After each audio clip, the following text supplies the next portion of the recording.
Hey everyone, welcome to Meeple Bits. Thanks for joining me today. And also, welcome to the Grimm Forest, where family members of the legendary Three Little Pigs have been having an epic house building competition. But this is no ordinary competition, as all the most famous fairy tale characters will be looking on and occasionally lending a hand. Who will benefit most from the cunning of Robin Hood, the beauty of Snow White, the bountiful gifts of the Golden Goose, or the dark witchcraft of the Evil Queen? Using only their wits, a handful of sharp steel tools, and a few stacks of resources gathered at great risk from the fields, brickyards, and even the dark and deadly Grimm Forest itself, each player must compete to be the first to build 3 houses and gain the title of Royal Builder. Grimm Forest, released in 2018, designed by Tim Eisner, published by Druid City Games for 2 to 4 players, with a playtime of 45 to 60 minutes. So join me as we go through this setup and playthrough of the game, The Grimm Forest. Hey everyone, welcome to a 3-player setup of the game, The Grimm Forest. So to begin, you want to deal out all players a player board with their pig with the associated color. So this one is orange, so he would be the orange one. It's also on the underside. Now, I did aftermarket paint these miniatures, so keeping in mind that they don't normally come and look like this, but let me just kind of show it off here very quickly because I am pretty happy with how it turned out overall. Let's see, there we go. So pretty good, I think. But anyway, so you want to set up player boards, give them the pig of their color of their player board, give them their gather cards, gather straw, gather wood, gather brick. There is an additional gather card called gather market, and there's also a die. The die is used in a 2-player game, which I'm not going to cover in this video. And the market is a 4th location that you would bring out for a 4-player game. I will not address the 4-player component in this one, but just to kind of give you a quick idea, the die represents kind of a player to reduce the locations in a 2-player game, and the market board is just another location to go to for a 4th player. So very straightforward as I go through the game. So all players get their player boards, they get their 3 gather cards, they get their pig of their color. Then you're going to want to set up an area for the fable cards and the friend cards, putting the monsters out kind of where anyone can reach them. Choose whoever goes first. We'll make orange go first here.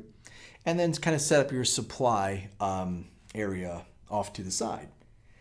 Next, you're going to put the big resources on each of these locations. The big resources are indicated also here. So there's a 5 here. So every round, you're going to do this when refreshing the supply.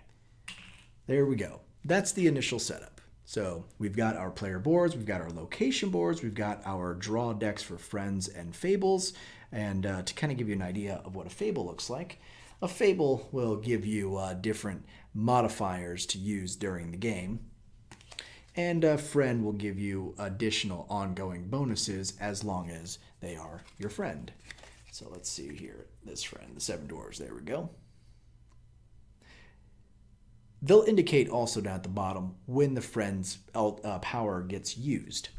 Friends are ongoing. You may only have 1 at any given time. Fables you would use and discard during that phase. And then all players should receive a reference card to indicate how to go through the different phases. The game is played out over as many rounds as it takes for 1 player to build 3 complete structures. And those structures can be of any kind: brick, wood, or straw. But when building a structure or a house, you must build it from the base first, next its walls, lastly its roof. like so. So this would be a complete brick house. So the game will end after the build phase when a player has completed a third complete structure. And that's it. They're declared the winner. No victory points, no muddling about, anything of the sort. But if two players happen to be able to complete 3 complete structures in that phase, the tiebreaker being the different types. Brick is more valuable than wood, which is more valuable than straw. So if this player built 3 total houses, 2 brick and 1 straw, and this person built 3 houses, 1 brick and 2 wood, this player would be the winner because they have built more of the more valuable homes. So that's the tiebreaker. So that's the initial setup and what to do. So how do you play the game? Well, we can refer to our handy reference cards here, which is pretty cool. So you're going to start the round by passing the first player token. Next, you're going to choose a gather card. And if you have any fables, you would be able to play it here as well. So each player is going to secretly declare a location that they want to go to. And then once all players have declared that location, they will reveal and then move their people to those locations, like so. So once everyone has then done that, you're going to resolve any fable cards as well. So that was an interesting shuffle, apparently. So if there are any fable cards to reveal during this round, then you're also going to do that. So you're going to play during this choose phase. So let's say that someone played taxation. Here on the next turn, as indicated, at the end of the gather phase, all players not at your location must discard half of the resources on their player board. So next turn, at the end of the gather phase, this will become active. Okay. And then you're going to reveal the fables first, reveal then the gather cards. So my bad. Fables first, then gather cards, then move to your gather locations once you resolved all the fable cards. Then you're going to pick up any resources in that location. If there's more than one person in a location, you're going to halve the resources, leaving any remainder. So there's 5 straw here and 2 people. So each of them would collect 2 straw from the supply, and then leaving 1 behind. Okay. And then once you've collected your resources, that's the end of the gather phase. Next is the build phase. So once you've got resources in hand, you have the ability to choose any 2 actions, and those actions can be to build a house section, draw up 1 fable card, gain 1 straw, 1 brick, or 1 wood from the supply. So you could choose to gain 1 resource from the supply, or a special action. Special actions are on friend cards. Friend cards will say if there's a special action, and you can activate that as one of your actions during the build phase. The building costs. To build a base of any type, it costs 2 of that resource. To build walls of any type, it costs 4 of that resource, and the roof costs 6. The wall bonus. Once you've built walls, so, for example, once I've built, say, this wall for my brick house, then I would gain a friend. Now, as I mentioned, you can only have 1 friend. So I can either keep this friend, overriding a friend that I already have in my hand, or pass it to one of the other players. If they don't have a friend, then this becomes their friend. If they do have a friend, this then becomes their friend. So they must discard their old friend. You cannot decline the passing of a friend. And then lastly are these first builder bonuses. The first person to build a complete house of any of these 3 will be able to choose 1 friend card, 2 fable cards, or 1 of each of the 3 resources. And that's it.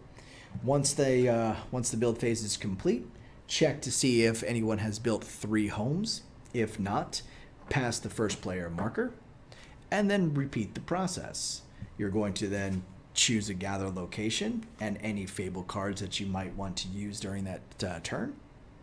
You're going to reveal the fables, reveal the gather cards, move to the location, collect the resources, and then go back to the build phase. That's it, guys. Very straightforward.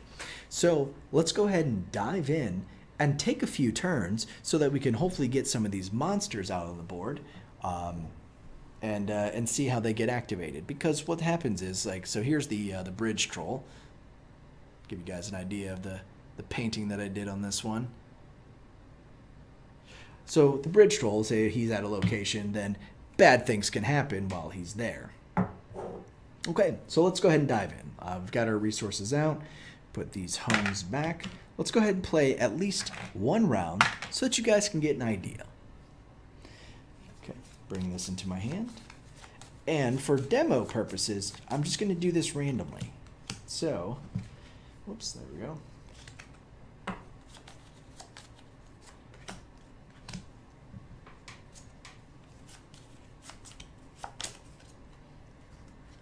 Okay, now everyone's declared their resource location. They're ready to then begin the next one. So we started the round. We've chosen our gather card. So in this first round, no one's got a fable card. So we're all just going to do our gather cards. So everyone's going to reveal their location and then go to their locations. Okay, straw, wood. There we go. Once we've moved to our locations, we're going to go ahead and collect those resources. So here there's a tie, so we're going to have to put this one back in there. Oh, sorry. One thing that I didn't note, at the start of every other round, you're going to refresh resources. So at the start of the next round, I'm going to put out another 3, another 4, and another 5. So these are going to kind of compound resources. So no one went to the brickyard this turn. So next turn, there's going to be 6 brick there, thus probably enticing players to go. All right, so you get 2 straw, I get 2 straw, and you get 1 straw in the remainder, okay? This person gets all 4 wood since they were the only one there. That's it. Nothing else to do in the gather phase.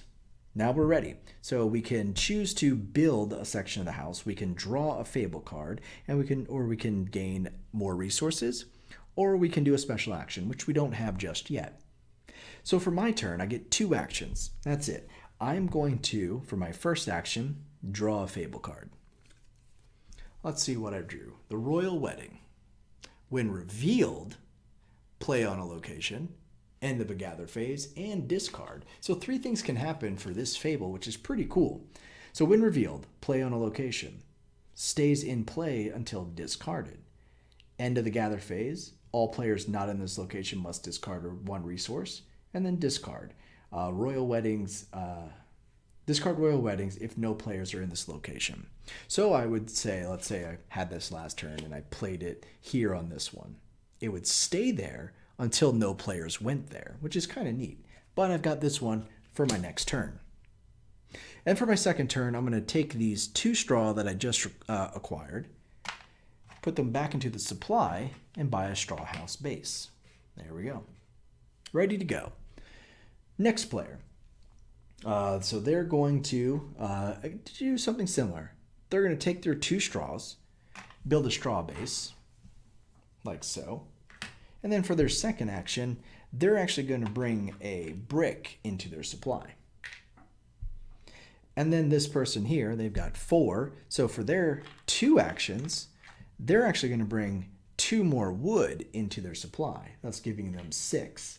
They're probably prepping up for next turn. That's it. The round is over. No players have won, so we're ready to go on. Pass the first player marker. Take back your pigs onto your player board. There we go. Bring back in your gather cards. Refresh the resources, the big resources here. So putting those tokens back out there, like so. And now we're ready for player 2 to begin the round. That's it, guys. Round and round it goes until the first player has built 3 houses. And just to kind of give you an idea of, oops, nope, not Fable cards, how to get a monster out in play. You'll see cards that have this symbol in the upper left-hand corner with the little eye. And as indicated on your face card, there we go, the reference card, monster icon. When revealed, you're going to choose a location that that monster needs to go to. So let's say I revealed this Fable card, which had the big bad wolf, right? Set that back down there. I would then, before anyone else reveals their selected cards, I would then put him onto a location, like so. The big bad wolf. End of the gather phase. All players at the big bad wolf's location must destroy one straw or wood house section of your choice. That's interesting. So he kind of huffs and puffs and blows a section down, which is kind of cool. So he would stay there until the round reset, at which point this would get discarded. He would leave its location. The end. So unless it tells you otherwise that they persist, they would get discarded upon refresh. So that's it, guys. That's the Grimm Forest. I hope you enjoyed and found this helpful. Stay tuned just for a moment while I tear this down and reorganize everything in the box and bring you my afterthoughts. Hey everyone, welcome back. I hope you enjoyed that setup and playthrough of the game, the Grimm Forest. So let's dive into components like I typically do. Let me address first the box insert. Now, there are some things here that may have been Kickstarter exclusive. I don't recall. But the box insert that was designed by Game Trays is incredible. Thank you so much for giving thought into the game, putting divots and outlines and places for everything to go and easily be able to pull them out, set them up, put them back in. Really appreciated that. I hope that it's a staple in anyone that's looking to get this game moving forward. Otherwise, the components are really good for the most part. I like the location boards are real thick, cardboard stock. The player boards are really good. The miniatures were a lot of fun. And as you guys might have seen from the playthrough, I did take a lot of time. I think it took me maybe 3 separate weekends to paint them all. But I was really excited to do it. It was my first game where I had some miniatures, and I was like, yeah, let me paint these. Let me kind of spice them up a little bit. Let me make them a little bit more, a little bit jazzier, I guess. So keep in mind that if you're coming across this as just a review, then you didn't miss anything. I painted miniatures. If you're coming to this video from the how-to, I hope you enjoyed the painting of the miniatures. I was really happy that I did it.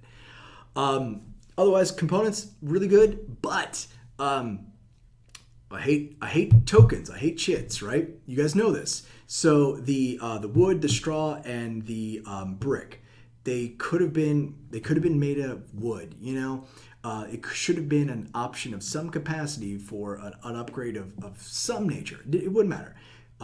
But I just would have liked to have seen either some sort of better component than punchboard for those resources. They could have for the big wood, the big brick, and the big wheat. I get that they printed numbers on them, and it is easy to kind of do that, but they could have made a bigger bushel of hay and maybe a couple individual straws for the 5s or the 1s. There's a variety of things that could have been done. I just wish they would have. That's my only knock about the components is the punchboard resources. Otherwise, the plastic houses for the base, the walls, and the roofs all fit together really well. And once you get the houses complete, it's neat. Like it feels like an accomplishment. I was happy. I guess one little caveat is that, man, I'm a little upset at myself that I only recently got this to the table. We're in 2020 now. Right? That's when I'm recording this. That's when I played this, and that's when I'm releasing this video. And I got this in 2018, right? And the reason why I hesitated to finally get it to the table, I did back it, but when I got it, it's a massive box, right? I mean, it comes, the full length of half my person. it was intimidating. There was miniatures, there was a giant book, a giant box, and I was like, oh my goodness, how am I ever gonna read through this, explain it to people? How is my crew ever gonna want to dive into this game? But man, it was one of the easier games I've played. And I was like, why did I wait so long to do this? I really had an awesome time every time we played through it. So why should you add this to your collection? Well, because it's a giant game with some fun miniatures, and it is easy to play. My first playthrough, we got through it in the minimum allotted time.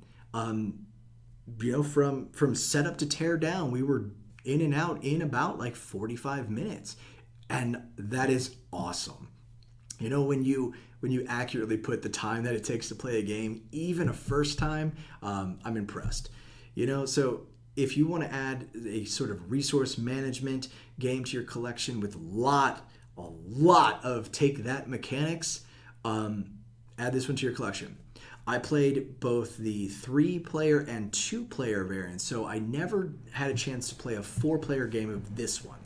But you should also add it to your collection because from what I played with the 2-player and the 3-player, the variant is not such a huge drift from the game that it becomes completely different or needs a separate iteration. The 2-player variant with just the rolling of the die to remove half resources from a location, it works, makes it easy. Very simple. You're still going to your locations. You're still playing resource location cards and fables just like you would. In the 4-player one, again, you're just adding that 4th location. Another place for a player to go to. And that's pretty cool. But yeah, I guess why you should not add this to your collection though, guys, is that the whole game is one giant cutthroat competition to get those houses built. So there is no friend making here. You've got, say, a friend card, and you draw up another friend card. You could really screw someone over by passing the friend card over to them because maybe they really needed the power of their existing friend, and you can't decline that. So there is just, it's cutthroat, So if you guys like to play nice games, don't add this to your collection. But otherwise, it is a fun game in a giant box that is so simple, and I cannot believe that I was intimidated by it to begin with. So anyway, guys, if you've played Grimm Forest, I'd like to hear your thoughts on it. Tell me how you like the game. Tell me how things went for you. If you've just happened upon this video and you enjoyed the content, please feel free to leave a subscribe. I do appreciate the support.